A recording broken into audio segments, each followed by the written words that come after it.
All right, so in the first video, we learned what happens if two figures are similar. We know that all corresponding angles are congruent and all the corresponding sides are proportional. What if we don't know that they're similar? Well, the converses are also true. What do I mean by that? Well, before we said if figures are similar, then all the corresponding angles are congruent and all the corresponding sides are proportional.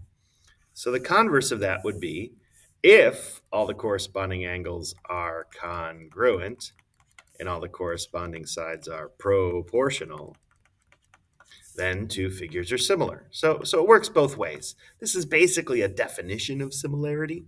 And so again, most definitions are biconditionals, meaning they're reversible. All right, so looking here, are these sets of figures similar?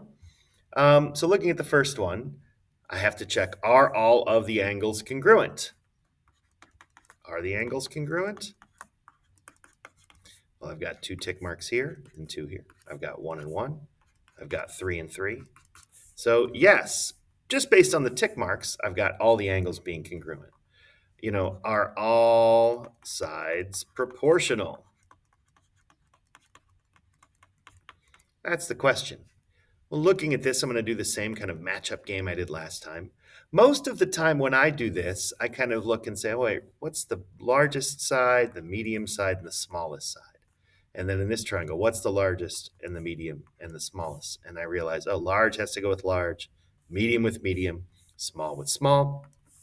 So here that means I'm going to create a fraction with large and large. So that would be 10 over 20. And medium, which is 7 over 14. And small, which is 6 and 12. And I'm going to say, all right, are these things equal? And again, I'm not saying they're equal. I'm kind of testing whether they're equal, which is why I have a question mark here. Now, looking at it this way, I'm not really sure. So, I've got a couple options here. I can just grab my calculator and I can say, okay, I can just do 10 divided by 20 on my calculator and turn these all into decimals, and then 6 divided by 12, and then 7 divided by 14. And then I can say, oh my gosh, look, all three of these fractions are actually the same. Many of you probably realize that all of these reduce to 1/2. So it just depends on how difficult the fractions are. But in this situation, all of the sides are proportional. So if all of the angles are congruent and all of the sides are proportional, then I know that these two triangles are similar, and I can write a similarity statement. So I can say ABC is similar to what? Well, A's got the 1 tick mark, so that's going to match up with D. B's got the 2 tick marks, so that's going to match up with E, and F is what's left. There's the first one. Let's look at the second one. When I look at the second one, I quickly recognize that these are what? These are rectangles, right? They have 4 right angles. This one has 4 right angles. These are rectangles. And so all of the angles are 90, so all of the angles are congruent in both rectangles. So that's taken care of. The only question is whether the sides are proportional. Well, at first you might think, well, you only gave me 2 of the sides. How can I check all of them? Well, we all know from Unit 6 that if it's a rectangle, it's a parallelogram. And if it's a parallelogram, opposite sides are congruent. So if that's 32, and that's 18, and that's 26, and that's 12. So that's not going to be a hurdle. But the real question is, are these sides proportional? So if I make a fraction out of 32 over 26, because these would be the corresponding sides because they're long and long, is that equal to 18 over 12? That's the question. If this is true, then the sides are proportional. Well, again, for this one, I'm going to break out my calculator. If I do 32 divided by 26, and I do 18 divided by 12, I realize, oh my gosh, these aren't really close. 1.23 and 1.5. These are not equal. So I do the equals with the slash. So these two figures are not similar because they don't pass both tests. I need all the angles to be congruent and the sides proportional. Just the angles alone is not enough when I get to something like a rectangle. Okay, so generally speaking, the rule is all of the angles are congruent and all of the sides are proportional. But of course, that begs the question, are there shortcuts? right? We spent all of Unit 5 on looking for shortcuts for congruence. The question is whether there's any shortcuts for similarity. So right now, to determine whether triangles are similar, I need to look back at like all three sides of both triangles. So that's 3 and 3, that's 6. All three angles of both triangles, that's another 3 and another 3, so that's 12. I've got to look at 12 measurements. The question is, are there shortcuts like for triangle congruence? Well, we remember when we were exploring congruence, we looked at angle, angle, angle. We learned that if two triangles have 3 sets of congruent angles, then the triangles were not congruent, but we learned that they had the same shape. This was angle, angle, angle. And in fact, we then also learned at a different part in the course that if two triangles have 2 sets of congruent angles, then you automatically get the third for free, right? We talked about the third angle theorem and that's just because of the triangle sum theorem. And if you think about this, if one of the angles is 90, the other one's 50 in one triangle, and then the other one's 90 and one's 50, then they both have to be 40 in the third triangles. So again, if you have 2 that are congruent, you're going to have 3 that are congruent.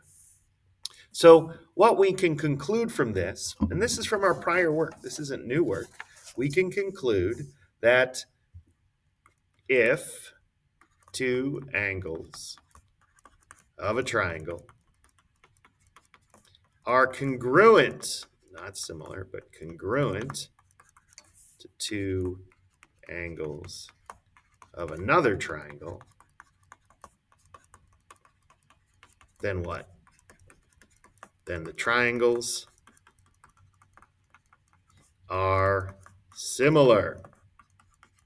Again, the angles have to be congruent. When everything in this unit, angles, we're always looking for congruence. Sides, we're always looking for proportionality. So this is what we're going to call later on angle-angle similarity. We'll talk more about that in a couple of days. But for now, let's just kind of look at this. Do we have similar triangles using this angle-angle shortcut? Well, here, if I look at this triangle, I've got one tick mark, and I've got one over here. I've got 2 here and 2 here. So this satisfies my definition. I have 2 angles of this triangle that are congruent to 2 angles of this triangle. So these triangles must be similar. So I can say, hey, triangle CBA is similar to what? Well, C has no marks, so that's going to go with T. B has 2 marks, so that's going to go with S, so they go second. And what's left is the R. Over here, do I have enough information to establish similarity? Well, I know that F is congruent to J, but that's only one set of angles. So I simply don't have enough information to establish similarity here. One set of angles isn't enough. Over here, and down in the lower left, I look at these 2 triangles and I quickly think, well, look, Routh, those are different. This is going to be another not enough info. Maybe this is even not similar. But wait a second. Not so fast, my friend. What if I add these 2 together? Have I checked what angle D is? 85 plus 55 is 140. And 180 minus 140 is 40. Oh my. And over here, 85 plus 40 is 125. And 180 minus 125 is 55. Hey, actually, all 3 angles in these triangles are congruent. I had to check and use the triangle sum theorem. I didn't want to let myself get fooled. So here I do have similarity. So let's use triangle DEF, and that's going to be similar to what? Well, D is the 40. What's the 40 over here? That's R.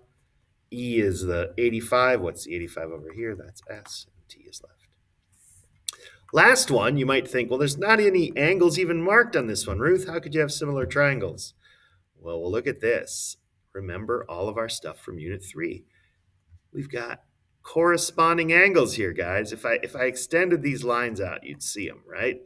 This angle right there is corresponding with this one. That's the familiar pattern. Even without the extended angles, I know that that's congruent to that. And I know that this is congruent to this. You might be thinking, well, I don't even see 2 triangles here. Well, we've got a little triangle. Everyone probably sees that one. But we've also got the big one, right? We've got the big one that I've outlined in yellow. And you can see in yellow, this angle and this angle, angles X and Y, are corresponding. two angles W and Z respectively. So how can I write? I do have angle pattern. So if I've got two congruent angles, that works. In fact, you might also notice, hey, angle S is a common angle. It's in both of the two triangles, so you really have all three. Writing the similarity statement in the small triangle, SWZ is not congruent but similar to triangle what? SWZ, so I'm going to follow the same pattern, SXY. That's the end of video 2. One more.